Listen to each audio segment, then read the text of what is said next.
नाज़रीन, कुछ आम तरीन खबरें हैं आपके सामने रख देते हैं। पाकिस्तान के प्राइम टेलीविजन को कुछ एक अहकाम जारी कर दिए गए हैं और फिर ये खबरें भी आ रही हैं कि एक जज बिल्कुल कांप रहा था, 200 तक उनका बीपी पहुंच चुका था, उनकी आंखों के अंदर खून था, उनसे हिला नहीं जा रहा था। लेकिन जज साहब ज़ाहिर है जज साहब हैं और उन्हें फैसला तो सुनाना था। जज मजबूर हैं। जजेस के लिए दुआएं करें, बराए मेहरबानी हाथ उठाएं और जजेस की सेहतयाबी के लिए या फिर जिस कर्ब और दर्द से जजेस गुजर रहे हैं उनके लिए दिल से दुआएं मांगे, क्योंकि जज साहब बहुत ज्यादा परेशान है। अब ये बड़ी खबर है, पाकिस्तान के सोशल मीडिया पर ये कोट हो रही है और मोहतरम शहबाज गिल साहब ने भी इसे अपने विलोग के अंदर रिपोर्ट किया कि पाकिस्तान के साबिक डीजी ISPR साहब उनके एहसास से मुंजमद कर दिए गए हैं। शहबाज गिल साहब ने नाम तो नहीं लिया, लेकिन बहुत सारी इशारों कनायों में उन्होंने बातचीत की है कि साबिक डीजी ISPR साहब के एहसास से मुंजमद कर दिए गए हैं। शहबाज गिल साहब को सुन लें। डीजी ISPR के एसेट्स फ्रीज करने के अहकामात दिए गए हैं। ये डीजी ISPR मौजूदा नहीं है, एक साबिक डीजी ISPR हैं, लेकिन बहुत ही अहम और बहुत ही मशहूर डीजी ISPR रहे हैं। कौन है जिसको जनरल फैज हमीद के बाद निशाने पर रखा गया है? इस वक्त हमारे जो जराए हैं बहुत ही मुस्तनद जराए हैं, वेल प्लेस जराए हैं, जिनकी वजह से मैं कॉन्फिडेंटली आपके सामने खबर रख रहा हूं। लेकिन आपको पता है कि ऐसे तमाम काम ब्लैकमेलिंग के लिए किए जाते हैं, भाव ताव के लिए किए जाते हैं और अपनी बात मनवाने के लिए किए जाते हैं। अगर बात मान ली गई और भाव ताव हो गया तो हो सकता है कि ये ऑर्डर्स वापस हो जाएं, फिर आप कहेंगे आपकी खबर गलत थी। लेकिन इस वक्त जब मैं आपको ये खबर दे रहा हूं तो मुस्तनद जराए से हैं कि डीजी ISPR जो हैं, साबिक डीजी ISPR, जो उनके असास से मुंजमद किए गए हैं। नाज़रीन, ये एक और खबर रिपोर्ट हो रही है। ये पाकिस्तान के बड़े प्रोमिनेंट जर्नलिस्ट हैं, ये डॉन के साथ ये काम करते रहे, फिर ये पाकिस्तान के फॉरेन अफेयर्स के हवाले से रिपोर्टिंग करते रहे। ये अब्दुल्ला मोहम्मद साहब हैं, इन्होंने रिपोर्ट किया है, बल्कि ट्वीट किया है कि 2 former corps commander lieutenant general Asif Yasin Malik and lieutenant general Tariq Khan have been allowed to travel abroad after years of restrictions. Pakistan के 2 साबिक अहम तरीन कोर कमांडर्स को पाकिस्तान से बाहर जाने की इजाजत दे दी गई है। और ये भी खबरें या ये लिख रहे हैं, रिपोर्ट कर रहे हैं कि उन्होंने सारे यकीन दहानी करवाई है कि जिस तरीके से गुफ्तगू सोशल मीडिया पर या मुख्तलिफ प्लेटफॉर्म्स के ऊपर बातचीत करते रहे, वो अब बातचीत नहीं करेंगे और उन्हें पाकिस्तान से बाहर जाने की इजाजत दे दी गई है। अब ये भी एक विलोग हुआ है और ये बैरिस्टर शहजाद अकबर साहब ने किया है। उन्होंने ये सवाल उठाया कि पाकिस्तान के अंदर निजाम बहुत ज्यादा परेशान है कि इमरान खान अपनी रिहाई का मुतालबा बुनियादी तौर पर क्यों नहीं कर रहा, क्योंकि डिबेट या डिस्कशन या बातचीत तो वहां से शुरू हो कि इमरान खान खुद कहे कि मुझे रिहा करें और फिर जाकर इमरान खान के सामने ये 2-3 चीजें रखी जाए। और इसी वजह से हुकूमत ने अभी तक अपना कोई मुतालबा इमरान खान या तहरीक इंसाफ की जो मुज़ाकराती कमेटी है उसके सामने रखा नहीं है, चूंकि इमेजिन ये सोचा या प्लान ये मौजूद था कि इमरान खान अपनी रिहाई का मुतालबा करेगा। ये बैरिस्टर साहब को सुन लें।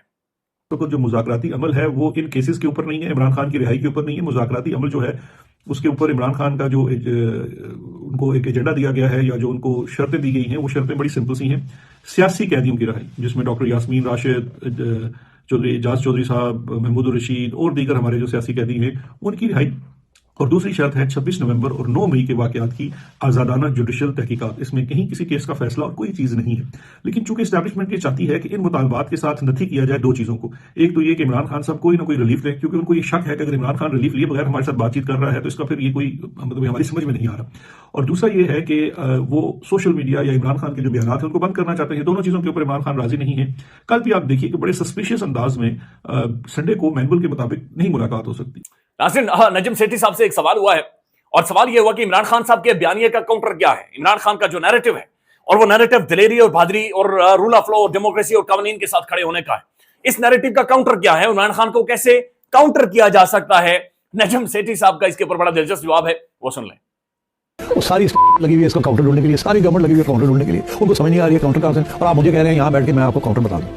नाज़रीन, अब जो जज साहब की बातचीत हो रही है, देखें कल से सबसे बड़ी खबर जज है, चूंकि जज साहब जिस तरह से अडयाला जेल से धोड़े उनके बारे में ये अक्सर सोशल मीडिया पर हमें देख रहा था, रिपोर्ट हो रहा है कि अक्सर जो मुल्जिमान होते हैं वो चकमा देते हैं, यानी जजेस को, अदालतों को मुल्जिमान चकमा देते हैं। लेकिन इस तरह जज साहब हैं जो एक मुल्जिम को चकमा दिए जा रहे हैं, जज साहब हैं जिन्हें एक मुल्जिम ढूंढ रहा है। यानी अडयाला जेल में बैठा हुआ कैदी छाती पर हाथ मारकर यह कह रहा है कि जज साहब को लेकर आओ और जज मैडम सामने फैसला दे। वो कहता वक्त का मुंसिफ किधर है, वक्त का मुंसिफ फैसला क्यों नहीं सुना रहा? वो कहता वक्त का मुंसिफ ढूंढ कर लाओ वक्त के मुंसिफ को, और जो वक्त का मुंसिफ है वो जज जिसने फैसला सुनाना है वो जज साहब पिछले दरवाजे से अकबी दरवाजा ढूंढते हैं और वहां से भाग जाते हैं। बुशरा बीबी साहबा की ये एक स्टेटमेंट है। उनका यह कहना है कि ट्रायल के दौरान जज को बीमार होते, यानी ट्रायल के दौरान जज साहब बीमार होते थे, कांपते हुए देखा है, जज साहब ऐसे कांप रहे थे।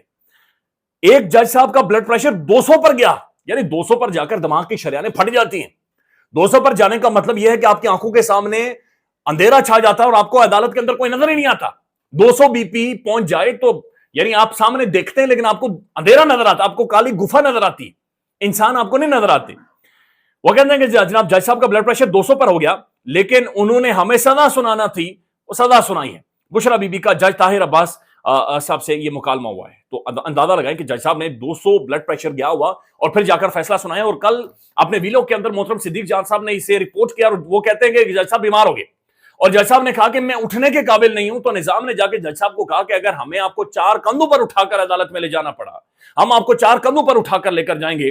اگر ہمیں آپ کو گھسیٹ کر اڈیالہ جیل میں لے جانا پڑا, جج صاحب آپ کو گھسیٹ کر لے کر جائیں گے. اگر ایمبولینس بلوانی پڑی, اگر آپ کو آکسیجن سلنڈر لگا کر اور خدا نہ خواستہ اللہ نہ کرے وینٹیلیٹر کی سہولت دینی پڑی, وینٹیلیٹر آپ کو اٹھا کر لے کر جائیں گے اور اڈیالہ جیل میں لے کر جائیں گے, آپ وینٹیلیٹر میں ہوں گے, لیکن آپ نے سزا سنانی ہے. اور اس کے بعد بتایا جا رہا ہے کہ جج صاحب کانپتے ہوئے آدھے راستے پر ایمبولینس تک میں گئے اور اس کے بعد جج صاحب کو بڑی مشکل سے اڈیالہ جیل میں لے جایا گیا اور وہاں پر جا کر باقاعدہ سے جج صاحب نے سزا بھی سنائی اور فیصلہ کیا. تو بڑی مشکل میں ججز, یہ ثاقب بشیر صاحب لکھتے ہیں, بشرا بی بی ریٹائرڈ جج محمد بشیر کی بات کر رہی ہیں, جنہوں نے بغیر ٹرائل رات 1 بجے تک عدالت لگائی ہوئے اپنی ریٹائرمنٹ کے آخری روز توشہ خانہ 1 کا فیصلہ 31 جنوری 2024 کو دیا تھا. 9 جنوری فرد جرم عائد ہوئی تھی, فرد جرم کے بعد 22 دن میں ٹرائل مکمل ہوا تھا. تو یہ جج محمد بشیر صاحب ہیں جنہوں نے پاکستان کے, اچھا جج بشیر صاحب کے کھاتے میں یہ بڑی چیزیں آتی. جج بشیر صاحب نے پاکستان کے حالیہ 6 سال سب وزرائے اعظموں کو سزائیں دی ہوئی ہیں, یعنی ایسا جج ہے, اس کے اعزاز میں ایسی چیزیں کہ انہوں نے سابق تمام تر وزرائے اعظموں کو, یہ جج بشیر صاحب نے یہ شکایتیں یہ انہوں نے باقاعدہ سے یہ انہوں نے فیصلے دیے ہوئے ہیں اور یہ بھی ظاہر ان کے کریڈٹ میں آتا ہے. صدیق جان صاحب یہ ٹویٹ کرتے ہیں, پاکستان کے ٹی وی چینلز کو یہ سخت ترین احکامات جاری کیے گئے ہیں کہ پنجاب اسمبلی میں مریم نواز کے خلاف احتجاج یا پنجاب میں بیڈ گورننس کے معاملات پر کسی صورت نہیں دکھانے آپ نے, یعنی کوئی اس بارے میں آپ نے بات چیت نہیں کریں.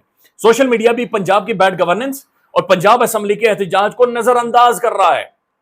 یہ بڑے افسوسناک ہے کہ سوشل میڈیا کیسے کر سکتا ہے, لیکن سوشل میڈیا بھی وہ کہنے کہ پنجاب کے اندر کر رہا. کل ہم نے راولپنڈی میں سروے کیا, یقین مانیں میں آپ سے قسم اٹھا کر کہتا ہوں کہ آنسو بڑی مشکل سے ہم نے کیمرے میں روکے, دل خون کے آنسو روتا ہے جو لوگوں کی صورتحال تھی. انتہائی کربناک اور اذیتناک ماحول کے اندر لوگ اپنی زندگی جی رہے. ناظرین یہ ایک اور خبر ہے, اور یہ کل سینیٹر اعجاز چودھری صاحب کے بلاخر پروڈکشن آرڈر جاری ہوئے تھے اور یہ یوسف رضا گیلانی صاحب نے جاری کیے تھے. شاکر محمود عوان صاحب بھی لکھتے ہیں سوشل میڈیا پر کہ جنگل کا قانون, کوٹ لکھپت جیل انتظامیہ نے پی ٹی آئی سینیٹر اعجاز چودھری کو پروڈکشن آرڈر پر دینے سے انکار کر دیا ہے. یہ سینیٹر ہیں اور سینٹ ایوان بالا ہوتا ہے, اپر ہاؤس. ڈیموکریسیز کے اندر نا ایوان بالا اپر ہاؤس بنیاد, اس کے بغیر پاکستان کی دنیا کی ڈیموکریسی مکمل نہیں ہے. اور یہ لیجسلیٹرز ہوتے ہیں, یہ معاشرے کے ذہین ترین لوگ تصور کیے جاتے ہیں. تو کوٹ لکھپت جیل انتظامیہ نے پی ٹی آئی سینیٹر اعجاز چودھری کو پروڈکشن آرڈر پر دینے سے انکار کر دیا ہے. اسلام آباد سے پروڈکشن آرڈر لے کر جیل جانے والی اسلام آباد پولیس کی ٹیم خالی ہاتھ واپس روانہ ہو گئی ہے.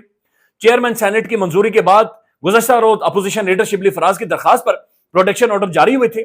سینیٹر اعجاز چودھری کا آج سینٹ اجلاس میں شرکت کے لیے لانے کے پروڈکشن آرڈرز جاری کیے گئے تھے, لیکن ریسٹ از دا ہسٹری. جیل انتظامیہ کہہ رہی ہے کہ ہم ایک ایوان بالا, پاکستان کا سب سے بڑا ایوان, پاکستان کا لیجسلیٹو ادارہ جہاں سے قانون بننے ہیں یا قانون سازی ہونی ہے. پاکستان کے سینٹ کے اندر چند مخصوص لوگ ہوتے ہیں, میرے خیال میں 100 لوگ ہیں پاکستانی سینٹ کے. اس سینٹ کے اندر اس کے سینیٹر کو ایک جیل انتظامیہ کہہ رہی ہے کہ ہم نہیں دیں گے, جو اکھاڑنا ہے اکھاڑ رہے ہیں. خیال رکھیے گا, اپڈیٹ کریں گے. اللہ حافظ. پاکستان میں اس وقت سب سے بڑا مسئلہ بولنے کا ہے. پاکستان میں بولنے نہیں دیا جاتا, زبانیں کھینچ لی جاتی ہیں, ڈر ہے, خوف ہے, ٹیرر ہے. پاکستان کا میڈیا مکمل طور پر کنٹرولڈ ہے, ویل مینجڈ ہے, ایک میسو سینسرشپ ہے.